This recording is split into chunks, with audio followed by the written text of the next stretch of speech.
Hello again, everyone. Marcus here. I review stuff. Today, I'm reviewing the song Plastic Tramp by Arctic Monkeys. This song, of course, comes to you as a request from one of my viewers. As always, if you would like to be that person and request something, just leave it in the comments. I'll be sure to add it to my list. At this point, I've heard plenty of Arctic Monkeys. I think eventually I'll probably listen to their entire discography the way you guys consistently request them on here.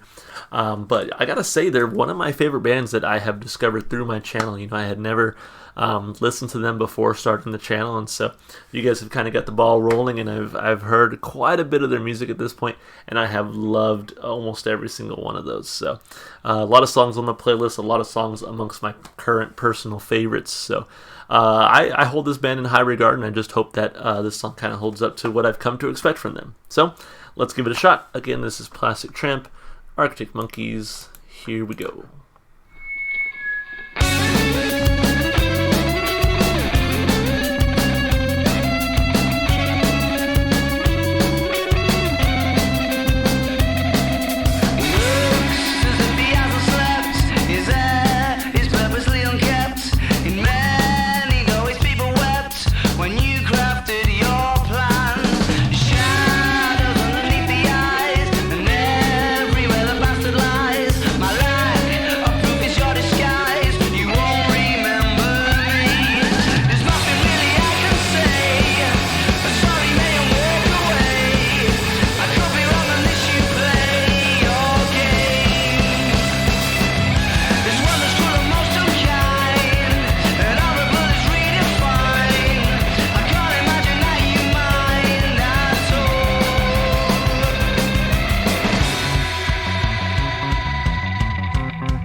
Yeah, man. Yeah, that was really feckin' good. I loved the energy behind it. The guitar riff was fantastic. I actually really liked that every member had their time to shine. I mean, there was some really great guitar work. Like I said, you got a really cool bass riff there towards the middle. Sort of after the bridge, the drums really kicked in and had a few good fills. Just a really, really fun song. And I gotta say, at the beginning of the video, I was like, I hope it, meets my expectations of what I've come to expect from this band, and I would say it probably exceeded those expectations. I mean, with this band, sometimes with any band, you can kind of fall into this sort of loop where it's like, okay, I feel like I've heard this song before. This kind of sounds like something I've heard from them before. And while this definitely has sort of some Arctic Monkeys signature style, I feel like this was sort of one that really stood on its own, and I really kind of enjoyed for what it was. So yeah, I like this one a whole lot. Excited to talk about it some more. So let's, of course, start with the lyrics like we always do. So Let's see, a B-side to the hit Fluorescent Adolescent, which I've reviewed if you want to go check that out. Alex laments about encounters with plastic tramps, aka fake beggars. Okay. He looks as if he hasn't slept. His hair is purposely unkempt. In many doorways, people wept when you crafted your plan. Shadows underneath the eyes, and everywhere the bastard lies. My lack of proof is your disguise. You won't remember me. There's nothing really I can say but sorry, mate, and walk away. I would be wrong on this. You play your game. The world is full of most unkind, and horrible is redefined. I can't imagine that you'd mind at all. So yeah, I definitely get kind of the description there in the sort of in the song bio that, yeah, it sounds like someone who doesn't need to beg but is begging anyway. They purposely have made their hair unkempt, and they look like they haven't slept. They got the bags in the eyes and all that, trying to make themselves seem, I guess, pitiful, worthy of pity is the way I'm using that word. And so just like, but it's fake, So you're lying again, and there it is. You're lying again. Your conscience isn't your friend, and the only thing you're sobbing at is your imagination. Lying again, your conscience isn't your friend, and the only thing you're sobbing at is your imagination. That's actually a really cool line. The only thing you're sobbing at is your imagination. Is he really on the street? Desperation or deceit? And what he's wearing on his feet won't solve our mystery. And I am baffled by how you stand there soaking it in. And do you hide your identity where you hide your grin? You'd better hide your grin. Shadows underneath the eyes, and everywhere the bastard lies. My lack of proof is your disguise. You won't remember me. There's nothing really I can say but sorry, mate, and walk away. I could be wrong on this. You play your game. The world is full of most unkind, and horrible is redefined. I can't imagine that you'd mind at all.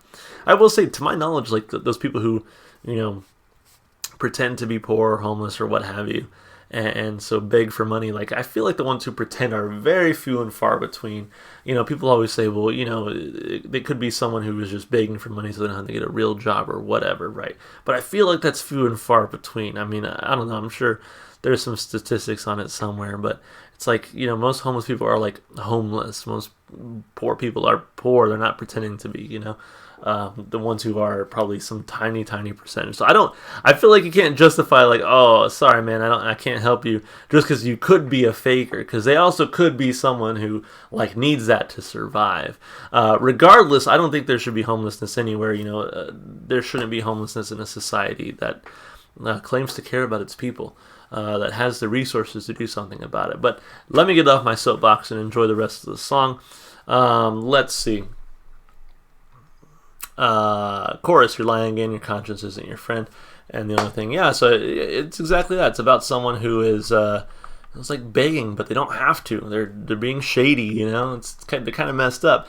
And so I use the analogy of like a homeless person, obviously, but it could just be like someone who is so just like a normal person who's like, maybe a friend that you had who is like, oh, you're famous now, let me like, help me out here, buddy. I'm so like, woe is me, that kind of thing. When in reality, they're just trying to become adjacent to fame. They're trying to benefit off of someone else's fame or profit or whatever. So it really doesn't have to like follow that analogy that I used a minute ago of someone who's poor or homeless. It could just be like, kind of like a song I heard by The Strokes recently was, it could be about a bloodsucker, someone who's just there to leech off of your success or money or what have you. So, lyrically I thought it was well written. And a lot of really like cool lines. I mean, just the way they were written, I think, were really cool. And then they lend themselves well to the sort of delivery that Alex Turner took here. So, just a fantastic song lyrically. I give it 2 thumbs up, even if I may not necessarily agree with everything on the surface. But the second thing is of course the instrumentation and the vocals. I feel like vocally, Alex Turner always does a really good job. As he was on vocals for this one, like he normally is. He did a fantastic job and just brought the energy in the vocal performance that I think a song like this needed. I just think he sounds really good. I don't know what it is, but I also love just that accent that, he's not one of those artists who loses their accent when they begin singing for the most part. So I think that was really enjoyable. I think the guitar was fantastic. It looks like Miles Kane on additional guitar and Jamie Cook. I think they did a fantastic job, again, providing that energy throughout the song. That's a big thing I said about Arctic Monkeys is I've been super surprised about their guitar work and just how much I love their guitar riffs. I mean, so many memorable and entertaining guitar riffs that I've heard so far from this band. And I feel like it's usually pretty simple, but it's something that just is really catchy and pulls you right into the song. A little bit of great bass work kind of came through, and then some good, excellent drumming as well. But to me, the big draw was the guitar. So overall, a fantastic song instrumentally and vocally. I give it 2 thumbs up there as well. And because it was so strong vocally, instrumentally, and lyrically, this is a song that is for sure going on my playlist, and I cannot wait to listen to it again. It just has that rock and roll energy that I love. It brings the energy in the vocals and the instrumentation. I actually really liked sort of that little break there, and then I really liked how they rocked it out for the last like 20 seconds or so. I would have been fine if they ended on just kind of that more spoken word part, but to kind of bring everything back, give the bass some time to work and the drums, and then let the guitars come in and kind of finish it off, really bring everybody back and just kind of rock out for that last part, I think was a lot of fun and a great choice just stylistically. And so yeah, 2 thumbs up across the board. Really enjoyed this one, and I can't wait to listen to it again. So, fantastic request from whoever sent this one in. So thank you. As always, if you want to be that person and request a song, just send it in the comments, and I'll be sure to get to it. I'll add to my list. If you want to support the artist if you like the music. I'm like tired. I'm ready to be done with this for now. Not that I'm not enjoying myself. It's just a full day of work, few recordings a day. It gets exhausting. So anyway, if you enjoyed the music as much as I did, that's my line. I should know my lines by now. I have the same outro every time. If you enjoyed the music as much as I did, go support the artists. Go listen to their music wherever you can. One place that you can definitely check out this song and plenty more Arctic Monkeys is going to be in my Spotify playlist. It's in the description below. Has every single song I've heard so far on my channel. Of course, if you want to support me, just all the normal stuff you do on YouTube, like and subscribe and comment. Alright guys, that's going to be it. Hope to see y'all in the next one. Bye for now.